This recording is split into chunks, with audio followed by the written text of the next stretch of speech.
Hello students, आज के इस वीडियो लेक्चर में हम endorsement of bill of exchange study करेंगे। तो एंडोर्समेंट का टॉपिक स्टार्ट करने से पहले मैं आपसे रिक्वेस्ट करूंगी कि अगर अभी तक आपने मेरे चैनल को सब्सक्राइब नहीं किया है तो प्लीज़ चैनल को सब्सक्राइब कीजिए एंड चैनल लिंक अपने फ्रेंड्स के साथ शेयर करना मत भूलिएगा एंड वीडियो को ध्यान से देखिएगा क्योंकि ये टॉपिक आप लोगों के लिए काफ़ी इंपॉर्टेंट है। तो इसका एक्सप्लेनेशन, इसका जो थियोरी पार्ट भी आप लोगों के लिए देखना मस्ट है। तो थर्ड जो हमारा टाइप ऑफ जो ट्रीटमेंट हम बिल्स ऑफ एक्सचेंज को बिल को देते हैं वो थर्ड टाइप है एंडोर्समेंट। बिल्स ऑफ एक्सचेंज का एंडोर्समेंट करना। तो एंडोर्समेंट का मीनिंग क्या है वो अंडरस्टैंड करेंगे यहाँ पर। तो a further use of exchange is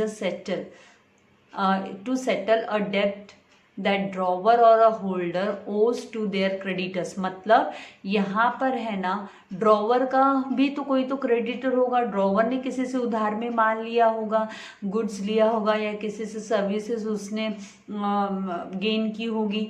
तो उसके लिए ड्रॉवर को अपना जो सेटलमेंट करने के लिए, उसके डेप्ट का सेटलमेंट करने के लिए ड्रॉवर को यहाँ पर जो एक्सचेंज करता है वो उसको फर्दर यूज करता है उस बिल को, तो वो है ना एंडोर्समेंट होता है। तो यहाँ पर endorsement is words written at the back of the bill. तो बिल के पीछे है ना एंडोर्समेंट वर्ड लिखा जाता है बिल्स ऑफ एक्सचेंज के पीछे। जैसे हम है ना चेक, हम अगर कोई चेक डिपॉजिट करने जाते हैं बैंक में, मान लीजिए आप ऐसे मान लीजिए कि आप अपनी कॉलेज की फी का पेमेंट कर रहे हैं, ठीक है।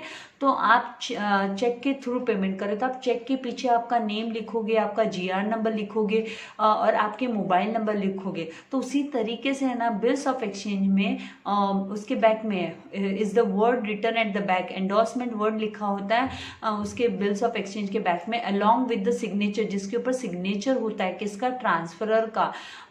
ट्रांसफरर कौन, ट्रांसफरर मतलब जो ट्रांसफर कर रहा है, कौन कर रहा है, तो ड्रॉवर ट्रांसफर करेगा क्योंकि बिल ऑफ एक्सचेंज तो ड्रॉवर के हाथ में होता है।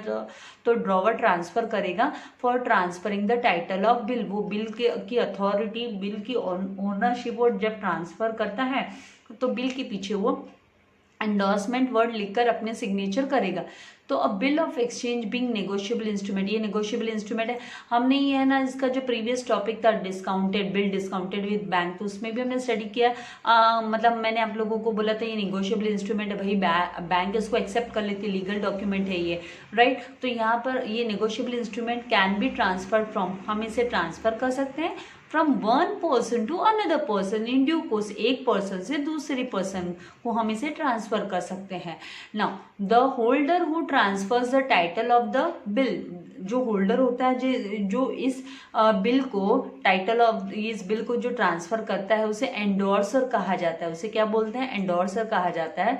और ट्रांसफर करने वाले बंदे को एंडोर्सर कहा जाता है। And a person whose favour the bill is transferred, जिसके फेवर में ये बिल ट्रांसफर होता है उसे एंडोर्सी कहते हैं।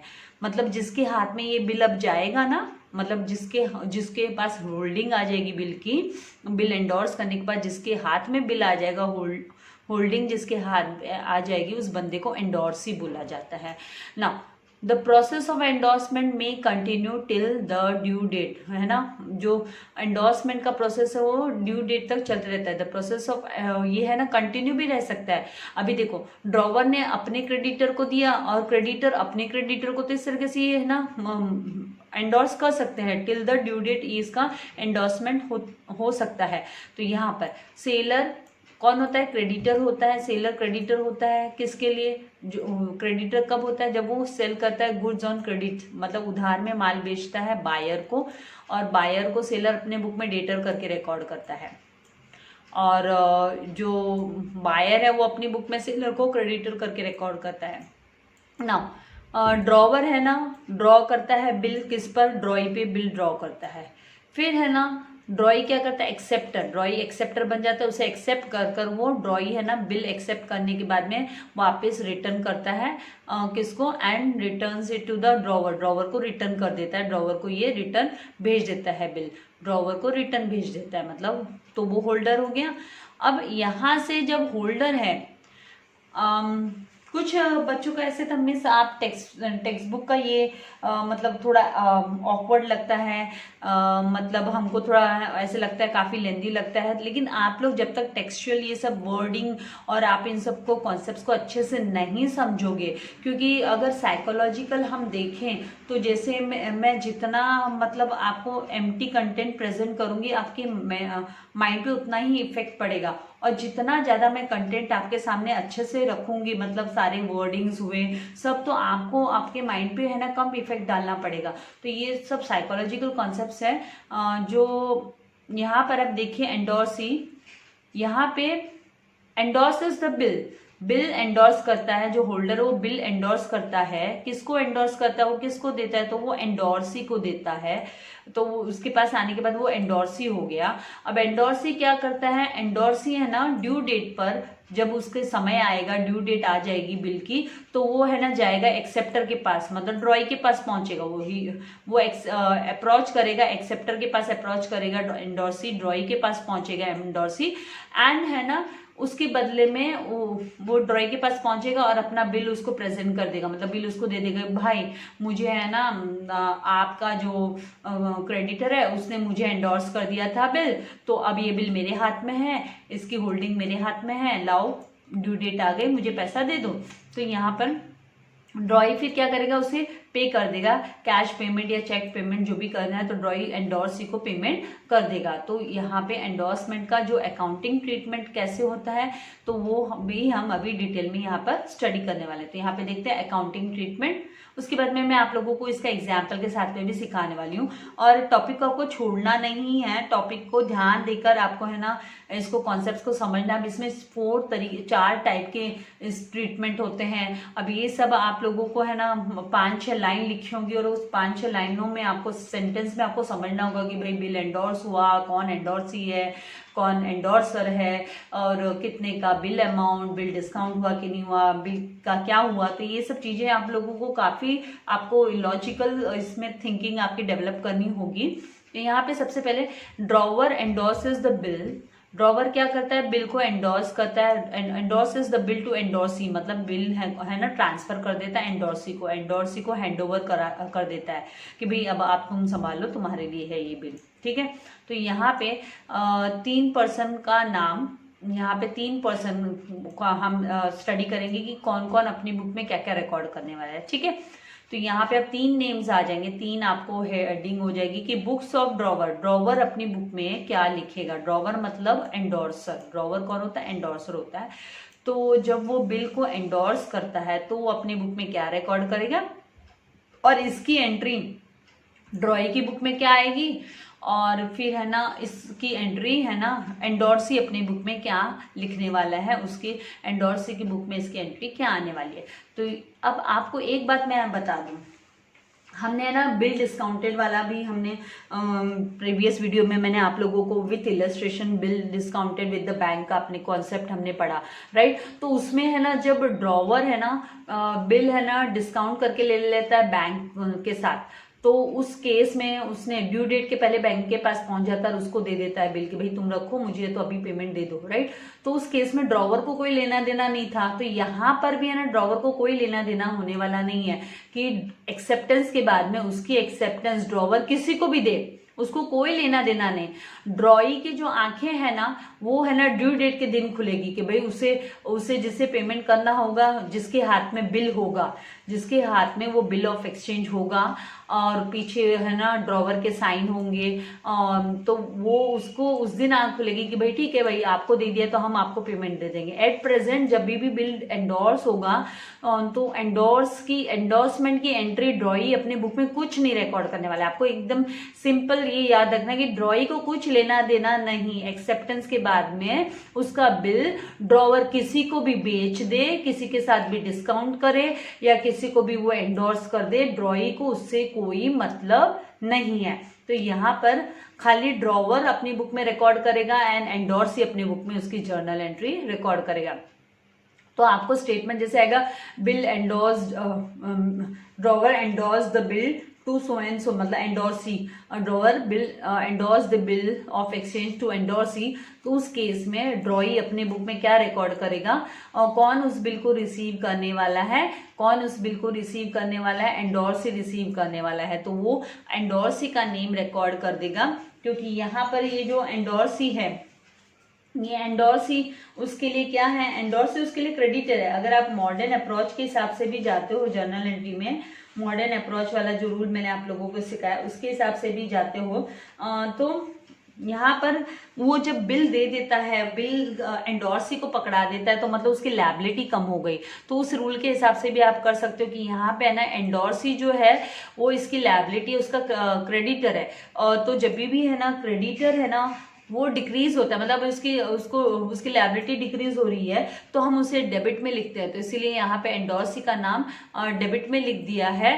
टू बिल्स रिसीवेबल, अब उसका एसेट डिक्रीज हो रहा है, किसका, ये जो बिल्स रिसीवेबल होता है वो एसेट होता है, ड्रॉवर के लिए भी वो एसेट है, तो अब इसके हाथ से ये एसेट जा रहा है, मतलब इसका एसेट डिक्रीज हो रहा है, एसेट डिक्रीज होता है तो हम उसको क्रेडिट करते हैं। तो आपको वो जो रूल, आपको दोनों में से कोई तो एक रूल याद रखना है, या तो आपको है ना रियल अकाउंट का रूल, बिल्स रिसीवेबल है ना, ये क्या है, ये रियल अकाउंट है, रियल एसेट है, रियल अकाउंट है, तो इसका रूल होता है debit what comes in, credit what goes out, तो यहाँ पे बिल रिसीवेबल जा रहा है इसीलिए हम उसको क्रेडिट कर रहे हैं। और जो एंडोर्सी होता है वो पर्सनल अकाउंट होता है, कौन होता है, पर्सनल होता है, पर्सनल। अब ये सब क्लासिफिकेशन आपको आने चाहिए, तो आप अगर है ना ट्रेडिशनल मेथड के हिसाब से जाते हो तो ड्रॉई है, ये जो एंडोर्सी है वो क्या है, वो पर्सनल अकाउंट हुआ, पर्सन है, तो यहाँ पे पर्सनल अकाउंट के हिसाब से क्या होता है कि डेबिट द रिसीवर, तो है ना ड्रॉवर अपने बुक में ये रिसीव कौन कर रहा है, इसको एंडोर्स रिसीव करने वाला है, तो है ना ड्रॉवर अपने बुक में लिखेगा भाई endorsee's account debit to bills receivable. तो दोनों में से कोई भी अप्रोच आपको अच्छे से लर्न करने हैं, या तो आप मॉडर्न मेथड से करो, तो मॉडर्न मेथड के हिसाब से ये क्या होगा, एंडोर्सी क्या कौन है, ड्रॉवर का वो क्रेडिटर है, तो यहाँ पे क्रेडिटर जब भी डिक्रीज होता है, उसकी लैबिलिटी डिक्रीज हो रही है ना एक तरीके से, तो लैबिलिटी डिक्रीज होती है, क्रेडिटर डिक्रीज होता है, क्योंकि उस बिल देकर वो उसका बुक से वो हटा देगा ना उसका नाम कि भाई हाँ मेरी लैबिलिटी कम हो गई, मेरा क्रेडिटर हट गया भाई, एंडोर्सी को अब मुझे पेमेंट नहीं करना है क्योंकि मैंने मेरा बिल्स ऑफ एक्सचेंज दे दिया है, तो इस केस में हम उसे डेबिट करते हैं। और एसेट जब हमारे हाथ से जाता है तो मतलब एसेट डिक्रीज हो रहा है, एसेट डिक्रीज हो रहा है तो उसे क्रेडिट किया जाता है। तो ये तो मैंने आप लोगों को, अगर आपने जर्नल एंट्री की जो ट्रिक वाला, मेरा जो मॉडर्न अप्रोच को लेके मैंने ना ट्रिक वाला वीडियो डाला है वो नहीं देखा है तो आप वो जरूर देखिएगा, तो आपको धीरे धीरे है ना कॉन्सेप्ट्स को समझिए और फिर एंट्रीज को, जर्नल एंट्रीज को फ्रेम कीजिए। तो यहाँ पे being drawee's acceptance endorse to creditor को एंडोर्स कर दिया क्रेडिटर को, तो जब भी यहाँ पे एंडोर्स करके उसकी लायबिलिटी कम हो गई। अभी यहाँ पर एंडोर्सी अपनी बुक्स में क्या लिखेगा, तो एंडोर्सी अपने बुक में लिखेगा बिल रिसीवेबल अकाउंट डेबिट। यहाँ पे इसके पास बिल आया है, यहाँ पे इसके पास बिल आया है और इसका एसेट इंक्रीज हो गया, वो बिल रिसीवेबल ही होगा ना इसके लिए, तो ड्रॉइंग एंडोर्सी के लिए तो बिल रिसीवेबल ही है, तो यहाँ पर वो अपने बुक में लिखेगा कि bills receivable account debit to, यहाँ पे एंडोर्सर का नाम लिखेगा। मान लीजिए एंडोर्सर का नाम ए है तो वो यहाँ पे टू मिस्टर ए से अकाउंट करके वो रिकॉर्ड करेगा, क्योंकि यहाँ पे उसका क्या हो रहा है, यहाँ पे ये जो एंडोर्सर है उसको बिल देकर वो अपनी जवाबदारी खत्म कर देता है। डेटर जब डिक्रीज होता है तो हमें उसे क्रेडिट करते हैं, क्योंकि ये जो एंडोर्सी के बुक में उसने डेटर करके इसको रिकॉर्ड किया होगा कि भाई है ना ड्रॉवर, ये जो एंडोर्सर है वो मेरा डेटर है, तो उसने डेटर करके रिकॉर्ड किया हुआ था, तो वो क्या करेगा, उसका डेटर डिक्रीज हो रहा है इसलिए उसने डेटर को क्रेडिट कर दिया, मतलब एंडोर्सर को उसने क्रेडिट कर दिया। नाउ आप लोगों को लगेगा मिस कितना कंफ्यूज कर रहे हो, उस चीज के लिए आप लोगों को बहुत समय देना पड़ेगा। अगर आपने 11th में जर्नल एंट्रीज को स्किप किया है, सिस्टमेटिकली ढंग से नहीं किया है, तो अब आपको उसके लिए एफर्ट्स तो डालने ही होंगे। नाउ एंडोर्स्ड बिल, अब जो बिल एंडोर्स हो गया था वो जब ऑनर्ड हो जाता है ड्यू डेट पे, तो किस किस की बुक में एंट्री आएगी, ऑनर्ड हो गया देखो यहाँ पे ड्रॉवर की बुक में एंट्री आएगी नहीं, बिल ऑनर्ड होता है, एंडोर्स्ड बिल ऑनर्ड होता है, तो कभी भी है ना ड्रॉवर की बुक में एंट्री नहीं आएगी, क्योंकि ड्रॉवर तो अपना बिल देकर उसने तो अपनी जवाबदारी खत्म कर दी, वो तो है ना टेंशन फ्री हो गया, क्योंकि बिल भी ऑनर्ड हो गया। तो अब है ना एंडोर्सी थोड़ी ना उससे झगड़ा करने आएगा, या एंडोर्सी बोलेगा ला भाई मुझे पैसा दे वापस, तो इसको कोई मतलब ही नहीं है, क्योंकि ड्यू डेट को जो रिलेशन होगा वो ड्रॉई एंड एंडोर्सी के बीच में ही होगा, तो इन दोनों के बुक में ही यहाँ पे एंट्री आने वाली है। तो बिल ऑनर्ड हो जाना मतलब ड्रॉई ने पेमेंट कर दिया, तो जब ड्रॉई पेमेंट करता है, राइट, जब ड्रॉई पेमेंट करता है तो उसकी जो लायबिलिटी है वो डिक्रीज हो जाती है। ये बिल्स पेबल है वो क्या है, वो लायबिलिटीज के अंदर हम लिखते हैं, बिल्स पेबल हम लायबिलिटीज के अंदर लिखते हैं, मतलब लायबिलिटी डिक्रीज हो गई। जब लायबिलिटी डिक्रीज होती है तो हम उसको क्या करते हैं, लायबिलिटीज डिक्रीज होने पे हम उसे डेबिट करते हैं। तो यहाँ पर बिल्स पेबल अकाउंट को हम क्या करेंगे, यहाँ पर बिल्स पेबल को हम डेबिट करेंगे। एंड कैश एंड बैंक, अब उसका रियल अकाउंट मतलब उसका जो बैंक बैलेंस है, उसका जो बैंक बैलेंस है, उसका जो एसेट बैंक बैलेंस एसेट होता है वो डिक्रीज हो रहा है। तो जब भी एसेट डिक्रीज होता है, बैंक बैलेंस डिक्रीज होता है, तो हम उसको क्या करते हैं, हम उसको क्रेडिट करते हैं। तो यहाँ पर हम क्या करेंगे, इसे क्रेडिट करेंगे, इसको टू कैश एंड बैंक, उसके हाथ से अमाउंट गया, हम टू कैश एंड बैंक करेंगे। एंड एंडोर्सी अपने बुक में क्या लिखेगा, तो वो लिखेगा अपने बुक में उसके पास उसका जो बैंक बैलेंस इंक्रीज हो गया, बैंक बैलेंस इंक्रीज हो गया मतलब एसेट इंक्रीज हो गया। तो यहाँ पर cash and bank account debit to bills receivable, अब यहाँ पे उसकी ये एसेट कम हो रही है ना, क्योंकि उसको ये डॉक्यूमेंट देना पड़ रहा है, बिल्स रिसीवेबल उसके हाथ से छूट रहा है। तो जब भी है ना एसेट डिक्रीज होता है तो हम उसे क्रेडिट करते हैं। तो यहाँ पे ये टू बिल्स रिसीवेबल अकाउंट करके लिखेगा, क्योंकि यहाँ पर नरेशन तो बिंग बिल रिसीवेबल ऑनर्ड, और यहाँ पे बिंग एक्सेप्टेंस ऑनर्ड। अब सबसे इंपॉर्टेंट एंट्री कब आती है, जब बिल डिसऑनर्ड हो जाता है, तो तीनों की बुक में एंट्री आती है। बिल डिसऑनर्ड हो जाता है, मान लीजिए आपको है ना तीनों का बुक्स ऑफ अकाउंट बनाने बोला, तो तीनों की बुक में है ना यहाँ पर एंट्री आती है, जब क्या बिल डिसऑनर्ड हो जाता है तब। तो केस में यहाँ पर endorsed bill dishonoured on due date पर डिसऑनर्ड हो गया, तो बुक्स ऑफ ड्रॉवर की बुक में भी एंट्री आएगी। तो ये कैंसलेशन की एंट्री में आप लोगों को जब एक्सप्लेनेशन इलस्ट्रेशन के साथ दूंगी, तो कैंसलेशन की एंट्री में आपको सिखाऊंगी कि किस तरीके से आप इस एंट्री को तैयार कर सकते हो। आपको रिवर्स फॉर्म में ये एंट्री बनानी होती है। तो एट प्रेजेंट अगर आपको माइंड में रखना है, तो यहाँ पे देखो ड्रॉई है, ड्रॉई का नाम आएगा, डेबिट होगा, क्योंकि है ना यहाँ पर ड्रॉई का ये जो है ना क्रेडिटर, यहाँ पे ड्रॉई कौन है, इसका डेटर है, तो डेटर इंक्रीज हो रहा है, डेटर इंक्रीज होता है तो हम उसे डेबिट करते हैं मॉडर्न रूल के हिसाब से। और ये जो एंडोर्सी है उसको हम यहाँ पे उसको क्रेडिट करेंगे, क्योंकि हमारा जो एंडोर्सी है ना ड्रॉवर के लिए क्रेडिटर है, और जब क्रेडिटर्स डिक्रीज होते हैं, क्रेडिटर्स यहाँ पे क्या हो रहा है, यहाँ पे क्रेडिटर्स इंक्रीज होगा कि डिक्रीज होगा, ये डिक्रीज नहीं होगा, क्योंकि पेमेंट नहीं किया है। तो ये ऑब्वियसली हमें बुक्स ऑफ अकाउंट्स में, मतलब ड्रॉवर को अपनी बुक्स ऑफ अकाउंट में फिर से एंडोर्सी का नाम लिखना पड़ेगा, उसकी लायबिलिटी इंक्रीज हो गई, उसका क्रेडिटर इंक्रीज हो गया। तो जब भी क्रेडिटर्स यहाँ पे इंक्रीज होते हैं तो हमको उसे क्रेडिट करना होता है, तो यहाँ पे हम एंडोर्सी के नाम को क्रेडिट करते हैं।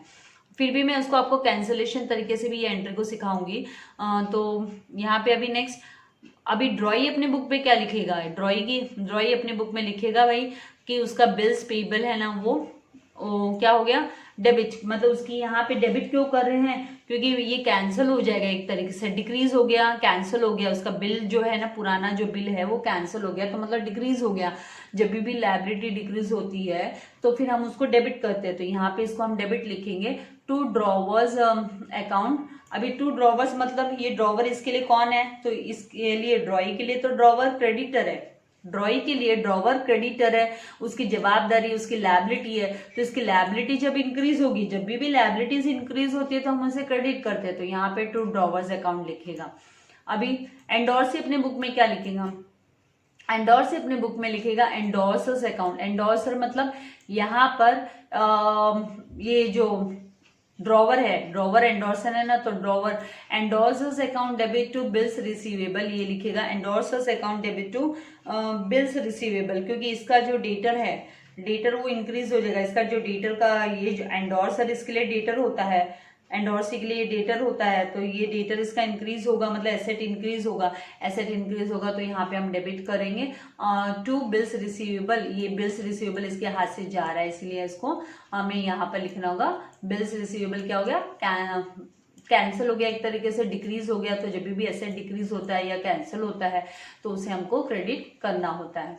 नाउ नेक्स्ट यहाँ पे अगर यही बिल डिसऑनर्ड भी हो जाता है और फिर उसके लिए नोटिंग चार्जेस पे करना पड़ता है, तो उस समय पे अगर मान लीजिए टेम्पररीली एंडोर्सी टेम्पररीली पे करेगा, लेकिन एंडोर्सी जो है ना वो वसूल करेगा ड्रॉवर से। वो किससे इसकी वसूली किससे करेगा, ड्रॉवर से करेगा, क्योंकि ट्रांजैक्शन एंडोर्सी एंड ड्रॉवर के बीच का था, तो बाद में वसूली है ना ड्रॉवर से ही करने वाला है। और ड्रॉवर किससे वसूल करेगा, तो ड्रॉवर ड्रॉई से करेगा, क्योंकि गलती ड्रॉई की, ड्रॉई को पेमेंट करना चाहिए था, ड्रॉई ने पेमेंट नहीं किया, उसने पेमेंट नहीं किया, इसीलिए जो है ना नोटिंग चार्जेस पे करने पड़े।